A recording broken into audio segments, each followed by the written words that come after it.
Bonjour Aurore Berger. Bonjour. Le sommet européen qui a été entamé hier après-midi pour trouver un accord sur la nomination des nouveaux dirigeants de l'Union européenne n'est toujours pas terminé à l'heure où nous parlons. On devrait peut-être plutôt parler de désunion européenne, non, que d'union européenne. Je crois que c'est plutôt une recomposition qui est en cours, c'est-à-dire qu'on doit tenir compte absolument de ce qui s'est passé au moment des élections européennes, c'est-à-dire qu'on a demandé leur avis à l'ensemble des citoyens européens. Ils ont tranché, ils ont profondément changé les équilibres qui ont toujours existé entre le PPE et le PSE au sein du Parlement européen. Et donc, la Commission, les postes clés doivent aussi refléter la volonté des citoyens. Et donc, on doit en finir avec ce système qui visait à se faire des petits arrangements préalables. Le système mais là, du les arrangements ne sont plus notamment. préalables, mais enfin, c'est quand même de ça qu'il s'agit en ce moment. Ça négocie très dur. Oui. Chacun défend ses intérêts politiques, ses intérêts nationaux aussi. Les intérêts des Européens. Les intérêts des Européens, c'était pas que avant les élections européennes, il y a un candidat qui soit arbitré préalablement par quelques chefs d'État. C'est justement tout ce que les citoyens européens ont souhaité combattre dans les messages très clairs qu'ils ont envoyés au moment des élections européennes.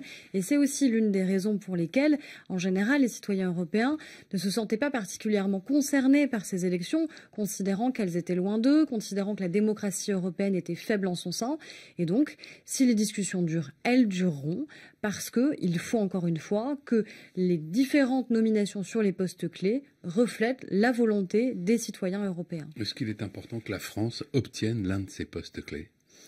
Moi, je ne suis pas arc-boutée à l'idée que la France particulièrement ait un poste clé. Moi, ce qui compte, c'est qu'on respecte la volonté des Français et la volonté des Européens sur l'équilibre des pouvoirs, sur la représentativité.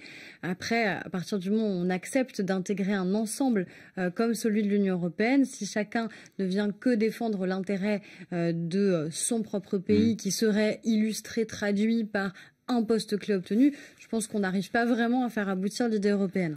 Est-ce que Nathalie Loiseau n'a pas réduit les chances que la France obtienne l'un de ces postes clés avec les propos peu aimables, on s'en souvient, sur un certain nombre de ses alliés européens ? Déjà, on a au sein du Parlement européen obtenu des postes clés, que Pascal Canfin préside la commission en charge de l'environnement au sein du Parlement européen. On parle des 5 grands postes. Très bien, mais enfin, Commission, le Parlement européen, conseil, on l'oublie etc. peut-être, mais le Parlement européen a des prérogatives qui sont majeures au sein de l'Union européenne et au sein de l'architecture des pouvoirs européens, un pouvoir budgétaire notamment.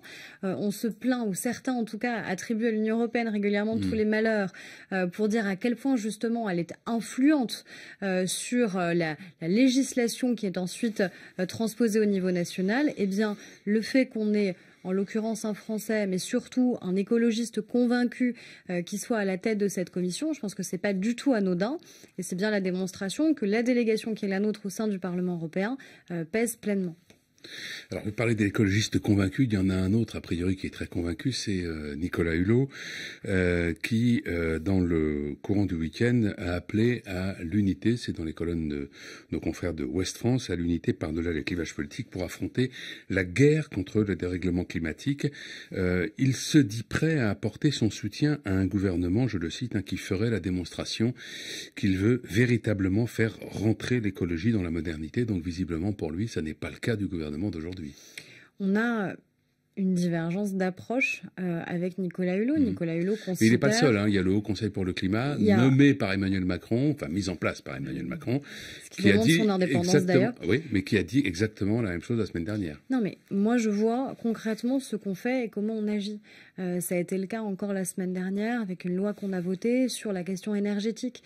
Ça va être le cas dès septembre sur la question de la lutte contre le gaspillage, ce qui n'est pas du tout anodin. On a un continent de plastique qui se balade dans nos mers et la France d'ailleurs est la première émettrice de plastique en Méditerranée. Donc le fait qu'on y mette un terme et qu'en plus ça puisse créer de l'emploi, c'est tout l'enjeu de l'économie circulaire. Donc ça veut dire que concrètement, clairement, on agit sur le quotidien.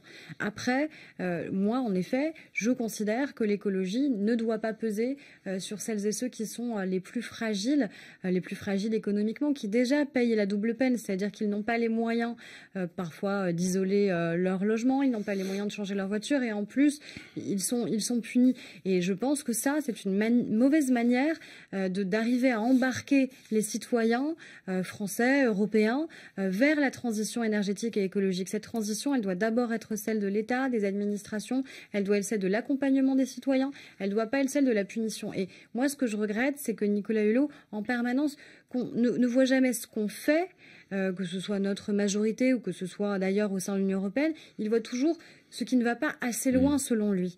Eh bien, moi, je pense que pour embarquer les gens dans une transition, parce qu'elle est en effet nécessaire, mais parce qu'elle ne doit encore une fois pas peser sur les plus fragiles, eh bien, il faut se donner les moyens de cet accompagnement. Nicolas Hulot a également décidé de se mobiliser contre le CETA, le traité de libre-échange avec le Canada. C'est un choix entre deux mondes, dit-il, entre deux avenirs. Ratifier le CETA favoriserait le moins-disant environnemental, sanitaire et social et pénaliserait encore un peu plus les agriculteurs en les exposant à toujours plus de concurrence internationale déloyale. C'est un réquisitoire très sévère contre un traité de libre-échange que défend Emmanuel Macron, qui est d'ailleurs en place à titre provisoire, qui doit être ratifié courant juillet, et qu'Emmanuel Macron veut voir donc ratifier rapidement. C'est un traité qui a été négocié pendant de nombreuses années, y compris d'ailleurs avec le président de la République. C'est un traité qui doit aussi être évalué, et on l'a toujours dit. C'est un traité sur lequel il y a eu beaucoup de fantasmes. Moi, je me souviens notamment du fantasme sur la partie de l'agriculture et sur l'importation, par exemple, de la viande aux OGM. Tout ça n'est pas vrai. C'est-à-dire qu'on a des normes sanitaires qui sont respectées au sein des frontières européennes. Donc et on Nicolas ne peut pas y Hulot faire se entrer trompe ou n'importe raconte quoi. des bobards. Je ne dis pas qu'il raconte des bobards. Il est dans un combat où il considère que le libre-échange est l'ennemi de l'écologie. Moi, je ne crois pas.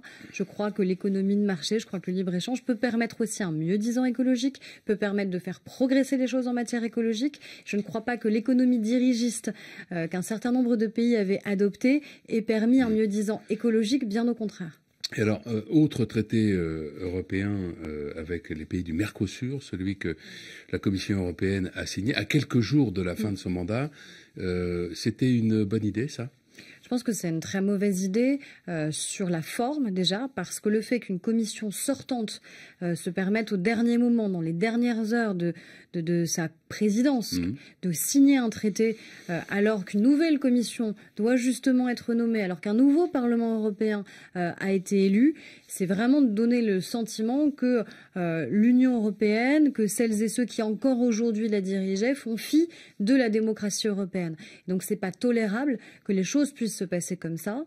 Et donc il faudra évidemment qu'on voit comment il est possible de remettre la main sur ce traité. Il a été négocié pendant 20 ans, mais on ne peut pas avoir comme ça un trait de crayon final qui soit posé par des gens qui ne sont plus légitimes pour le faire. Emmanuel Macron a tout de même parlé d'un bon accord, tout en se disant vigilant sur sa mise en œuvre. Une grande vigilance, notamment sur les questions environnementales et sur les questions d'agriculture. C'est ce que le président de la République lui-même a rappelé. Des militants écologistes aspergés de gaz lacrymogène, un peu comme on utiliserait une bombe insecticide contre une guêpe en été. C'était vendredi dernier à Paris. C'est des images qui choquent beaucoup. Il est vrai qu'il est difficile de ne pas l'être en les regardant, pour être honnête. Vous-même, vous trouvez que c'est une espèce de dérapage de la police ? C'est des images qui sont troublantes et qui méritent qu'on comprenne dans quel cadre cela a été utilisé, quelle a été la chronologie des faits. Il y a une enquête qui a été ouverte et qui permettra donc d'établir concrètement ce qui s'est passé. Mais c'est vrai qu'à minima, les images sont troublantes et c'est légitime qu'un certain nombre de Français aient pu en être émus. Merci Aurore Berger. Merci à vous. Bonne journée.